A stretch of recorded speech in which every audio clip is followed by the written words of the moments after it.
Well, howdy, nearly senior citizen here. Greetings, boys and girls, and welcome to this, another brand new day wherein I've actually got to hurry. I am late. It is 6:58 a.m. It is Thursday, the 3rd of May, and I have therapy today. I have to drive the 20-mile trip from Shelton, Washington to Olympia via the highway system. Then I have to drive a little bit through Olympia so that I can get to my therapy appointment. Oh joy. So I gotta leave here at 8:15 at the very latest. So I've got to have this thing edited and rendered and uploaded, at least the process started, before I hit the road. And usually I like to leave a little bit before that, so I gotta kind of hurry, and especially since I went and took a shower this morning, because I go shower, day, shower, day, shower, because it's not good for your skin to shower every single day. And in fact, once you reach my age, and in fact, if you go to any nursing home where they take care of people, you get a shower once per week. And part of that is, yes, because people are in a hurry, but even when you have a full shower team to take care of showers, people get a shower once per week. Why? Because it's not good for your skin to get bathed with soap and chemicals, especially, that often. It dries your skin out. It's really not good for your skin. That's why not bathing every day is a good idea. Now, when you're younger, especially in modern Western culture, you're going to want to definitely make sure you shower, and if you don't shower every day, sponge bath, which is also another thing I do, which is, it's not really a sponge, but you just take a washcloth and you take that washcloth and you hit your trouble spots, like doof, and down below, all these spots. As my mother used to say, it was, for the girls, what you did before you went out is you took a washcloth and you did your PTA. Now, you could probably guess what a gal would be washing if she was washing her P, her T, and her A. So that's where we go from there. So if you just get your trouble spots between showers so that you don't offend other people, then you're fine. You're actually doing better, healthier than those people that are showering every single day. So thumbs up on that. I took a shower. I'm kind of exhausted because of that, but there you go. And even though only today is the 3rd, knowing that I don't have any money, but knowing that I can't just not move, I went and wrote a check yesterday, and I have been medicated this morning. I even medicated last night before going to bed. I slept well, except for something really weird, and I gotta talk about that too. But I slept well once I finally fell asleep. I overheat easily, even having lost so much body weight. And here's, I'm going to even jut into that one, is I have to apologize. I just feel myself that I have been too negative in my vlogs the past couple, well, probably the past week and some, ever since my mother died. Now, I want to try and be more positive. I'm not going to be artificially fake. I'm not cynical enough to be able to fake happiness. So, when I say I just want to be more positive, I'm still going to talk about the horrifying things going on in my life. I just don't want to make it seem like I'm getting ground down by life, because I'm not. I have been wearing my 80-pound bodysuit of sadness and mortality awareness. It's getting lighter. The super glue is getting looser. I'm peeling off pieces here and there, so it's getting better. Life is not... life is just a slow drag and drain until you die. But it's all, we're all in the same boat, so it's all, just be as happy as you can. Now let's see if I can remember what I was talking about. Because I said I was going to juxtapose in. What exactly was I talking about? I can't remember. I remember I was talking about I'd bought cannabis and all that. Let's see if I can switch in. And so yeah, part of my issues right now is, yeah, I medicated outside before coming inside. So that part's good. I wish I could remember now.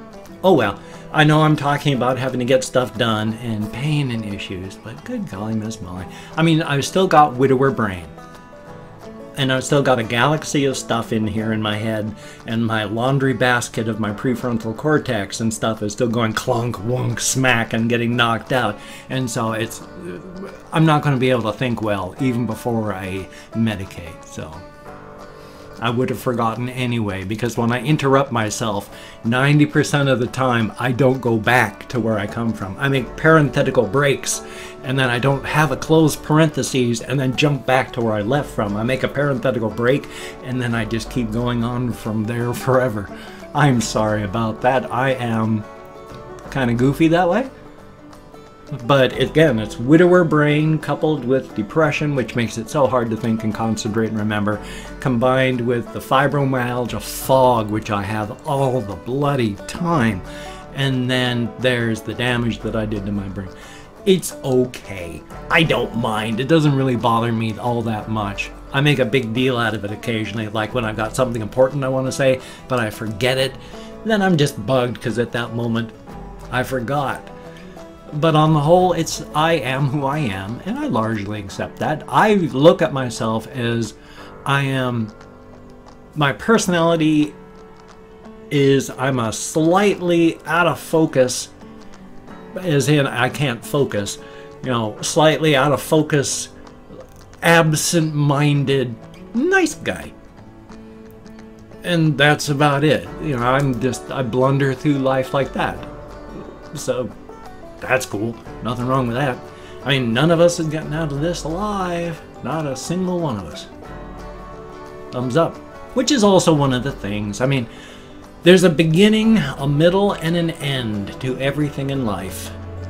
So, and everything is cyclical, so I'm reaching the end of the human cycle myself, and that's okay. I've had an entertaining time. Well, I mean, not good entertaining, most of it. I mean, yeah, sexual abuse and physical abuse as a kid is entertaining, and watching your wife die is entertaining, and that things are happening, but it's not anything that's really that I'd like to repeat. Oh well. Let's see if I can remember anything of what I was going to say, though. I remember I said I wanted to be more positive because I don't want that fake cynicism. So I'm not going to be fakely thing. I'm just going to be not dwelling on life grinding me down, because I'm getting better, and that's good. Now, my health stuff, some things I'm not worried about, some things I am worried about. One of the things that's got me worried about the pain right here is because when I talked to my primary care provider, she was saying at first, oh yeah, it could be just a bowel thing. And I was like, oh yeah, that's not a bad idea. And then remembering, yeah, I did have that colonoscopy way back when I was like 3 years into my 12-year marriage. And it's been about 16 years now since I got married. And so my last, and when they did the colonoscopy, they removed 3 precancerous polyps, which means if they hadn't taken them out, they would have become cancerous.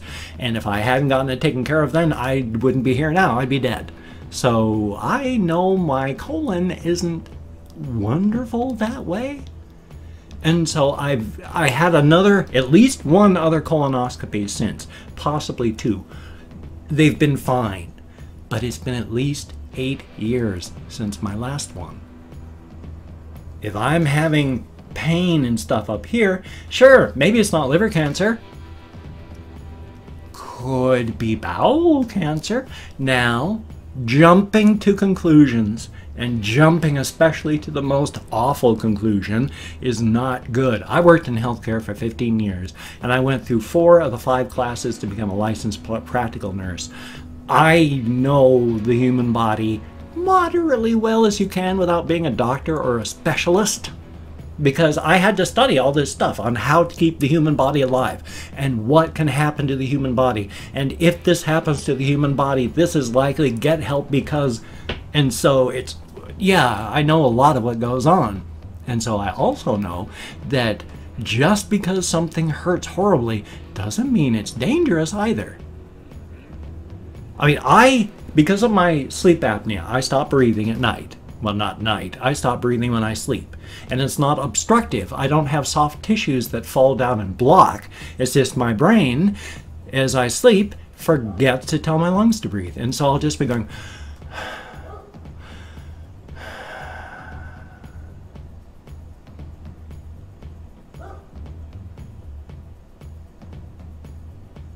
and then keep that up for about a minute.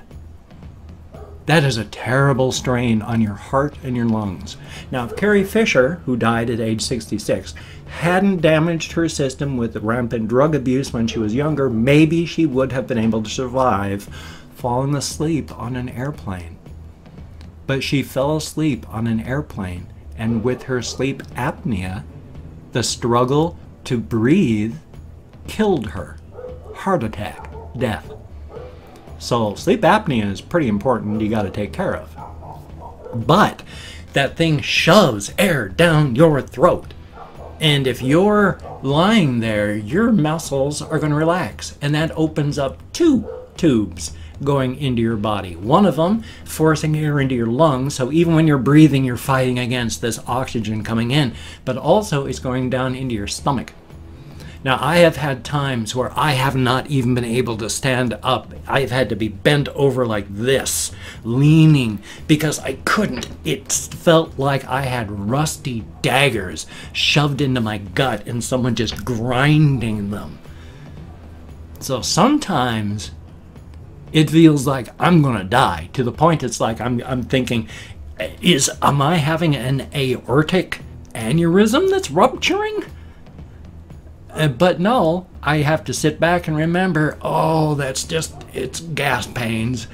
And then the pain after a while of, oh my gosh, it's so bad, will start to fade. And then later on, well, I depressurize, and guess how? I mean, air goes in this side, it's got to come out the other. And it's just that it hurts so much on the trail through your body. Because I've also reached over here, and I can feel the spot that hurts. And it feels like there's, kind of like a little mass inside there. And it's like, oh my gosh, there's a mass. So I went to the other side, and, well, my muscles on that side are just as striated and rippled, and feels like there's a mass on the other side too. Now, cancer is not kind in that it's not going to go, well, you know what, I've got a bulge on this side. For symmetry and aesthetic's sake, let's put a bulge on the other side too. No. So if I've got what feels like a lump on this side and it's painful, but I also have a lump on the other side that feels the same way, that's telling me that's not an unusual mass in there. That's just either muscle tissue with either a pulled nerve or chronic pain of pulled muscle, or else there's just something going on in there that is hopefully benign. Because we don't have money, and I don't have money, and we don't have food a lot of the time in the house, and I'll end up eating like once a day. I've been losing weight. I went from 200 pounds like a month ago, and I weigh 185 right now because I've lost 15 pounds in this month because of not being able to eat. But I have been forcing myself to eat stuff, just finding stuff, and with that coupon, I've had food. Thank you so very, very much. My weight, since I went to the doctor before to today, has been stable because I've been eating. So I'm not losing weight because of illness. That's a good thing. Now, she did say, are you having an unusual pain or nausea? Because of my irritable bowel, when I was younger, when I was a teenager, oh my gosh, I forgot, here's little bad ears. When I was younger, when I was a teenager, and especially when I was in the Air Force at age 20, I know this is kind of TMI, but when I would be have to move my bowels, I would have pain that felt like I was dying. I would be just jerked bolt upright while sitting, guess where, feeling like I had been stabbed with a butcher knife through my gut, with the pain so bad I couldn't even breathe. Everything tensed, is going, oh my God, am I dying? And nothing was happening other than just pain. So I've dealt with that my whole life. And here's little bad ears. I dug him right out of his nest. He's a good guy. Thank you so much, little feller. I'm going to put you back in your nest. I had to show you to everybody. Here, I'll cover you back up. I had been worried before because I haven't seen him running on his wheel. And so I wondered if that part of his life is over. But when I came in this morning, he was running in his wheel. So he just does it every once in a while, and usually at night when I'm not there. Oh my gosh, it's 15:15. Oh, I'm going to go through and thank 20 to 25 people, son of a gun, and my apologies. I forgot to open up this one thing. Some people have asked for shout-outs. So part of this, I have 2 shout-outs that I want to give. One for Michael S. and one for Rocky Balboa Gaming. Thank you so very, very much to both of you. And yes, indeed, these are your 2 shout-outs. Now I'm going to have like 22 to 23 other comments coming up here, and so that's a good thing. Oh yes, and oh shucks, I've got him over in Charvey's cage. Michael S. also sent, sorry for hissing around my dentures, a chew toy for the hamsters, and it's really cool. Thank you so very much. I wanted to show it off. I wanted to take it out, but it's in with Charvey right now. Thank you again. Okie dokie. And I'm thanking 20 to 25 people. It's a range because I forget. If I mispronounce the username, no disrespect is intended. And I'm not reading the comments. I'm just going through thanking you for having left a comment. Good comment, bad comment, and different comment. Thank you for having left a comment. I'm going to read the comments afterward. Thumbs up each one I do. Answer as many as I can. I love being in the comments, so thank you so much. So we have Ahmed Azimi. I sure hope I'm close. Thank you so very much. And Fokiz5. Thank you. Or V. Tamer P. Greatly appreciated. Ugh. Denture adhesive on my lips. And Marvouche, thank you very, very much. Wizar X Men 6 AR, I sure hope I'm close. Thank you very, very much. And Joe Stephenson, greatly appreciated. Umbaleki, thumbs up and thank you. Jay Rosa, thank you very, very much. Killer Meme Star, son of a gun. Legs Thompson, greatly appreciated. I don't want a Google Plus account, son of a gun. And Nicholas Dahlia, greatly appreciated. Official Aaron, well, it's always good to be official. And then there's John Rock, thumbs up and thank you. Ugh. God, it's above. Good thing I keep a tissue here just for this, because I hate this stuff. Yum. And My Animation, greatly appreciated. David Ganger, this is bad wimpy wimpling with my hands, sorry. That doesn't even make sense. Like Avenging Sevenfolds. I can't talk and I can't move my hands today. I'm so sorry. Rioting Zombie Pigman. Ooh, heck of a name. And Liliana Chavarro, greatly appreciated. Dead Vid, son of a gun. Mr. Reed T, thank you very, very much. Xander Chair, I sure hope I'm close. Thank you very, very much. And last but not least, of course, Perfect Tragedy. Thank you so very, very much. Each and every one of you. As stated, you get me out of my head, into the world, dealing with real people. And that is a very, very good thing. Definitely a thumbs up. Ugh. Oh, of course, so now it's on the floor, and I'm not going to rub my mouth on that. Tissue fell off my lap, and I'm kind of fastidious that way. If it's on the floor, I'm not going to put it on my lips. I'm not one of those that has to be clean and tidy, but if it's on the floor or touches something, it's not going onto my mouth. And if I get anything sticky and awful on my hands, especially if it gets on my face, I gotta get it cleaned up. So, thumbs up. If you could check out my various links, I have Twitter, Facebook, GoFundMe, Patreon.com, Google+. If you could donate to my GoFundMe campaign or become a Patreon.com patron, that would be awesome. I don't have enough money to even pay my rent, let alone buy any cannabis this month. If you could possibly donate, that would be awesome. Thank you so very, very much. Or become a Patreon.com patron, of course, like one of these beautiful and awesome people. Thank you all so very, very much. It is appreciated. It's because of you I'm still under a roof. Thank you. And of course, if you could toss me a like, that would be appreciated. But first, if you cannot donate or you simply do not donate, I do take all good wishes, deposit them in the bank of my heart where I draw interest. So thank you very much. But for that like, if you could toss me one, that would be cool. I do appreciate all the positive validation I get from my existence. And if you could subscribe to the channel, that would be cool. I would understand if you don't want to, but if you do, that would be very, very cool. I'll do my best to keep you entertained from now until literal, well, the day I die. Thumbs up for that. And of course, I have an Amazon wish list. If you could check that out, that would be very, very cool. You're under no obligation. I'm also partnered with Humble Bundle. If you could check on with them, that would be awesome. You buy something from them, they donate to charity, and they kick back money in my direction. I haven't been paid by them yet. Nobody buys anything. But if you could, that'd be awesome. Definitely a thumbs up. I got to get this done so I can head out to therapy. Hopefully I'll be back in time to get some other things done. So you take care. Have a great day. I will see you on the flip side. And that, my friend, is a very good thing.